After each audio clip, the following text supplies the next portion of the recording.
langues que je viens de mentionner. Là, on peut aussi servir de quelques conceptions qui ont été développées, notamment dans l'étude des langues créoles, et qui peuvent être utilisées dans d'autres domaines de la linguistique.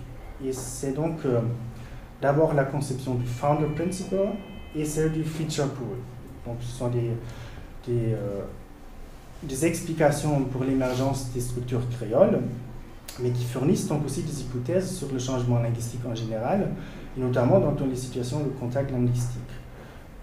Pour commencer par le Feature Pool, il y a une idée assez simple qui est illustrée ici avec un schéma. Donc il y a plusieurs communautés linguistiques qui entrent en contact, donc à l'échéance il y en a 3 par exemple, et ces communautés vont donc toutes mettre à disposition dans un soi-disant feature pool les traits particuliers de leur langue ou de leur dialecte qu'ils mettent à la disposition. Et il y a donc une nouvelle communauté linguistique qui se forme, qui va donc unir plus ou moins les traits distinctifs des différentes langues ou des différents dialectes en contact. Donc, toutes les variantes linguistiques des communautés en question seront, disons, théoriquement disponibles pour être sélectionnées dans un nouveau système qui se formera. Et il y aura donc dans le nouveau système qui est en train de se former très probablement des traits distinctifs des différentes langues en présence. Certaines variétés vont très probablement faire prévaloir plus d'éléments que d'autres, justement en fonction de leur position sociale, donc je vais y revenir plus tard. D'abord, je voudrais bien ajouter que c'est cette hypothèse qui, au début, semble très très simple, en fait, peut-être même un peu superficielle. Ce modèle présente l'avantage de couvrir toutes sortes de contacts linguistiques et de changements linguistiques dans un sens très très large. Donc, on peut se servir de ce modèle pour décrire des situations de contact très classiques, comme dans le cas de la formation des langues créoles. On peut aussi l'utiliser pour décrire des situations de langue ou de dialectes plutôt similaires, comme par exemple dans le cas des Açores. Donc, ce seront donc les dialectes qui vont mettre à disposition leurs traits caractéristiques dans le feature pool. Et puis, on peut quand même aussi décrire des processus de changement interne d'une langue individuelle. Si on considère par exemple qu'il y a un petit groupe de locuteurs progressistes qui vont introduire un nouveau phénomène, ils vont le mettre à disposition dans le feature pool et ce sera en fonction des structures sociales que ce trait sera sélectionné ou pas pour donc former une nouvelle forme linguistique du même système qui est en train de se transformer. Donc il y a des locuteurs progressistes qui fournissent leurs traits, leurs variantes. Il y a des locuteurs conservateurs qui fournissent leurs traits caractéristiques. Et puis, on va en sélectionner une certaine partie, soit les traits plus conservateurs, soit les traits plus progressistes, pour former un nouveau système linguistique. Donc, si on essaie d'appliquer ce modèle qui est très simple au cas des voyelles antérieures arrondies, le modèle peut nous fournir une vision, disons, plus ou moins schématique des différents cas de figure. Donc, dans le cas du dialecte gallo-italien ou du romanche, on peut imaginer soit que c'était un contact entre les langues germaniques et romanes, donc les locuteurs de langue germanique ont fourni le trait U et E, qui l'ont donc mis dans le feature pool et qu'il a été sélectionné en fonction des structures sociales après, ou bien si c'était un changement interne du système, il y avait donc des locuteurs progressistes qui ont commencé à prononcer le U et le E, qui l'ont donc mis à disposition dans le feature pool et qu'il a été donc sélectionné plus tard. Dans le cas des voyelles arrondies aux Açores, là, on aurait pu croire au flamand et au français, c'est donc pas le cas. Par contre, il y a ces locuteurs du sud du Portugal qui viennent en apportant avec eux ces voyelles antérieures arrondies, qu'ils mettent dans le feature pool. Il y a d'autres locuteurs qui parlent d'autres dialectes portugais. Il y a un petit groupe aussi des Maures qui parlaient peut-être pas le portugais. Et donc, on a sélectionné le U et le E à partir du feature pool dans l'île de San Miguel. Le problème dans tout ça, c'est que le modèle reste encore assez superficiel, donc il reste beaucoup de questions à adresser. Par exemple, quelle est vraiment la qualité de ce feature pool, où est-ce qu'il se situe, quels sont les groupes linguistiques qui contribuent, et notamment comment est-ce qu'ils font entrer leurs traits particuliers au feature pool et comment est-ce que ces traits seront sélectionnés, donc à partir de quels critères. Et pour répondre à cette question, ce sont notamment les circonstances de la situation linguistique, les circonstances externes, donc ce qu'on appelle l'écologie du langage, les conditions sociales, les relations d'échange, parfois même les conditions géographiques ou topologiques qui façonnent la façon d'échange entre les différents groupes sociaux, les conditions économiques, etc. Et à nouveau, c'est là la créolistique qui arrive le mieux à combler les lacunes, avant tout parce que probablement on a une documentation assez complète sur l'émergence des langues créoles, parce que c'est une histoire assez récente par rapport à l'histoire linguistique des autres langues, par exemple en Europe. Et dans beaucoup de cas de créolisation, on peut travailler avec ce qu'on appelle le Founder Principle, qui a été développé par Saliko Korufen. Et il décrit donc la genèse des langues créoles avec les paroles suivantes. Structural features of creoles have been predetermined to a large extent, but not exclusively, by characteristics of the vernaculars spoken by the populations that founded the colonies in which they developed. Donc, les caractéristiques qui font partie du système des populations fondatrices ont un avantage sur ceux des autres parties de la population. Et par population fondatrice, dans le système colonial, on entend donc notamment les premiers colons, la puissance coloniale qui a fondé la colonie, donc les premiers qui sont arrivés et qui ont pu déterminer le cadre linguistique dans lequel va se former donc tout ce qui s'est donc développé après, notamment les langues créoles. Aux Açores, donc le Founder Principle peut nous expliquer aussi pourquoi le néerlandais n'a pas pu s'imposer face au portugais. Donc, pour l'histoire de San Miguel aussi, il faut noter que une partie des premiers colons qui sont arrivés étaient des locuteurs du sud du Portugal qui ont pu apporter ce trait particulier, le U et le E. Et il y avait une petite population aussi de premiers colons qui ont été apportés aux Açores contre leur gré. Donc les morts, aussi une petite partie de prisonniers de Lisbonne, etc. Donc cette population libre qui venait du sud du Portugal a pu s'imposer en occupant justement la position de population fondatrice. Donc là, on a effectivement un premier élément pour expliquer l'émergence de nouvelles variétés à partir du feature pool sous les conditions du Founder Principle.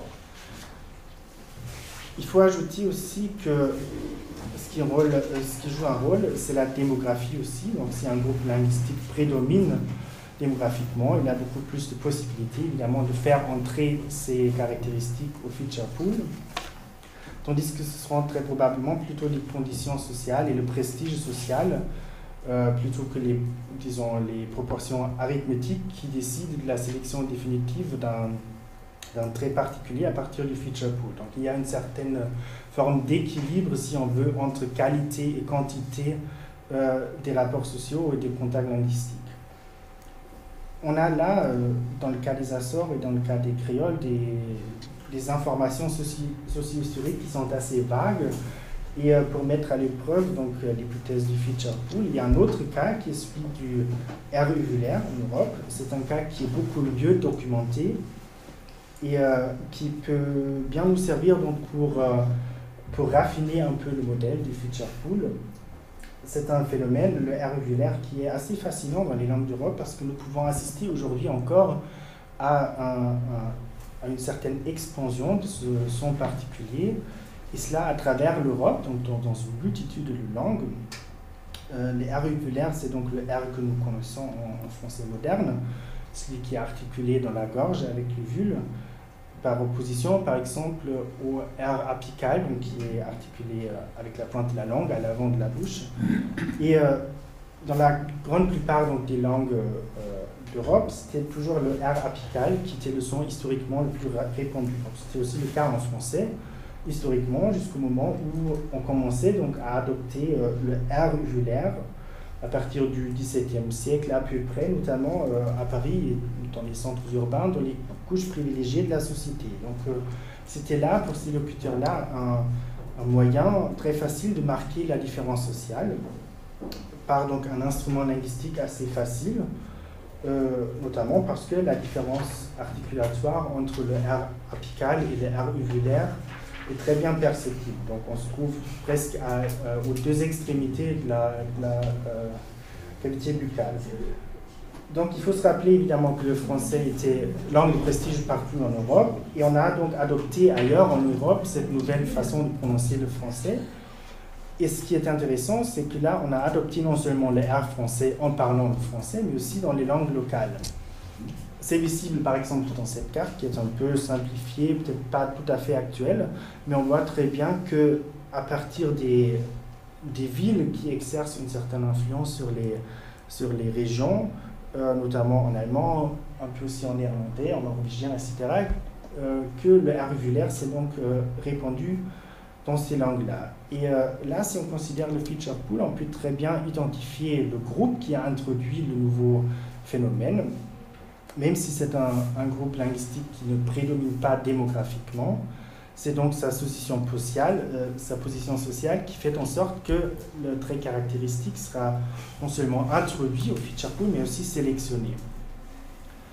Et là, c'est visiblement le cas que ce n'est pas le poids démographique qui en décide, mais tout à fait le statut social d'un certain groupe de locuteurs. Et ce phénomène sera donc adopté au fur et à mesure par le reste de la communauté linguistique, parce que si on réalise ce son dans cette forme uvulaire, eh bien, on peut bien signaler qu'on s'associe à une partie élevée de la société ou qu'on se considère comme un locuteur progressiste et pas trop conservateur. Et ce qui est extrêmement intéressant, c'est que cette valeur qu'on peut nommer socio-indexicale a donc gardé cette fonction de porteur de signification sociale, même dans les cas où il a été adopté dans une autre langue. Ça se voit par exemple en néerlandais, donc dans le néerlandais actuel. Aux Pays-Bas, le R uvulaire est répandu notamment dans l'espace de la Randstad, donc dans cette région triangulaire entre La Haye, Amsterdam et Utrecht, où on parle aujourd'hui le néerlandais très couramment avec le R uvulaire, comme en français. Il s'est répandu à partir de là, ailleurs dans le pays, jusque dans les régions plus périphériques, où il commence à arriver aujourd'hui. Par contre, en Belgique néerlandophone, en Flandre, c'est toujours le R apical, donc le R roulé avec la langue, qui est la variante la plus répandue.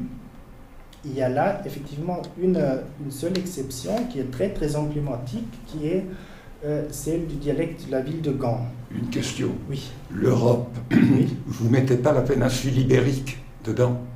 J'y arrive plus tard. Ah d'accord. Au portugais. Parce que c'était... Portugais. Oui, tout à fait. Donc en Flandre, on parle le néerlandais normalement avec les R apicales, sauf donc dans la ville de Gand. Et là, il faut bien savoir que notamment la bourgeoisie et la noblesse de Flandre a très très longtemps gardé le français comme langue de prestige, notamment donc dans les villes comme Anvers, Gand, Bruges, etc. Et le reste de la population a donc parlé le néerlandais ou les dialectes locaux du néerlandais. Et quand le néerlandais a gagné en prestige au fur et à mesure qu'il a été officialisé en Belgique, la bourgeoisie urbaine a aussi adopté le néerlandais, mais on a donc gardé ce trait caractéristique du français, justement le R uvulaire, pour symboliser cette distinction, pour marquer cette différence sociale. Et le R uvulaire a donc fait son entrée au néerlandais de Gand, tout en gardant cette fonction qu'il avait avant donc, dans la langue française. Excusez-moi. Vous pouvez nous fournir un exemplaire du R apical? Du R apical, c'est celui que je viens de faire. Ah, c'est celui que je viens de faire. Antérieur. Voilà, roulé avec l'avant de la langue. Il a roulé. Comme en espagnol. Il n'est pas roulé, il est battu. Oui, encore enfin, Il n'est pas roulé, il est battu. Pas grassené, mais carrément roulé. Il est battu, le R apical. Alors. Non, pas roulé. bah, Il n'est pas roulé. J'étais submergé. Le R roulé, il y en a ailleurs. Oui, ça fait pas un exemple encore. Hein. Si tu l'as. Non, donne-moi un exemple, je ne sais pas. Vous êtes en train de le prononcer isolément. Dans un mot. Dans un mot. ouais, j'y arrive. L'exemple suivant, l'exemple suivant, ce sera le portugais. J'aurai des exemples. Pardon? Piotrowski. Plus exactement, Piotrowski. Ça, c'est roulé. Roulé. Et ça veut grossièrement dire R roulé et R de gracier. Grasse, c'est gracier et R. Gracier, il y a applicable. Oui, c'est le lieu d'articulation qui est en question, notamment. Ce n'est pas la manière d'articulation. D'accord. On est bien d'accord. Oui, voilà. C'est donc, je vais y revenir pour le portugais. Il y aurait des exemples plus tard. D'accord. Donc, juste pour finir, pour l'exemple de Gand, donc, on note actuellement, c'est un phénomène qui continue à se répandre, notamment dans les communes limitrophes de la ville de Gand. J'ai là deux cartes des données qui ont été recueillies en même temps, et en bas, ce sont des locuteurs plus jeunes. Et on voit donc que ce sont les locuteurs plus jeunes dans la région autour de Gand qui commencent à réaliser le R uvulaire comme au centre-ville. Et si on entre dans les détails, ce sont notamment des locuteurs qui ont des rapports réguliers avec le centre-ville, donc qui sont scolarisés dans la ville de Gand, qui font régulièrement le trajet, tandis que d'autres locuteurs qui ont des rapports familiaux, qui vont à l'école ailleurs, donc à l'extérieur de Gand, qui ont encore conservé le R apical. On n'a toujours pas d'exemple. Je voudrais un exemple. Prononce-nous dans n'importe quelle langue du monde. Il y a un hyper contrasté. Voilà un exemple. Il y aurait en russe. Voilà, donc le R uvulaire en portugais. On s'écoute. Oui, il y a cette différence d'abord en portugais avec deux R uvulaires, caro et carro, pour faire la différence entre chair et voiture. Donc là, historiquement, 2 fois R apical, plus court, plus long. C'est d'ailleurs aussi caro, carro. Donc c'est plus court et plus long. C'est la même différence en espagnol aussi, d'ailleurs. Si vous parlez un peu l'espagnol, vous voyez là aussi la différence entre les R courts et les R longs. Puis on a introduit au portugais aussi la présence du R uvulaire, et on l'a introduit aussi pour signaler ces différences de signification. On va dire aujourd'hui, notamment à Lisbonne, caro et carro. C'est bien audible là, j'espère. Caro et carro. Le uvulaire est à droite. Voilà, c'est ça le R long. Non, le premier reste le même. C'est un tap le premier. Le premier, c'est un? Un tap. Caro. C'est un seul mouvement.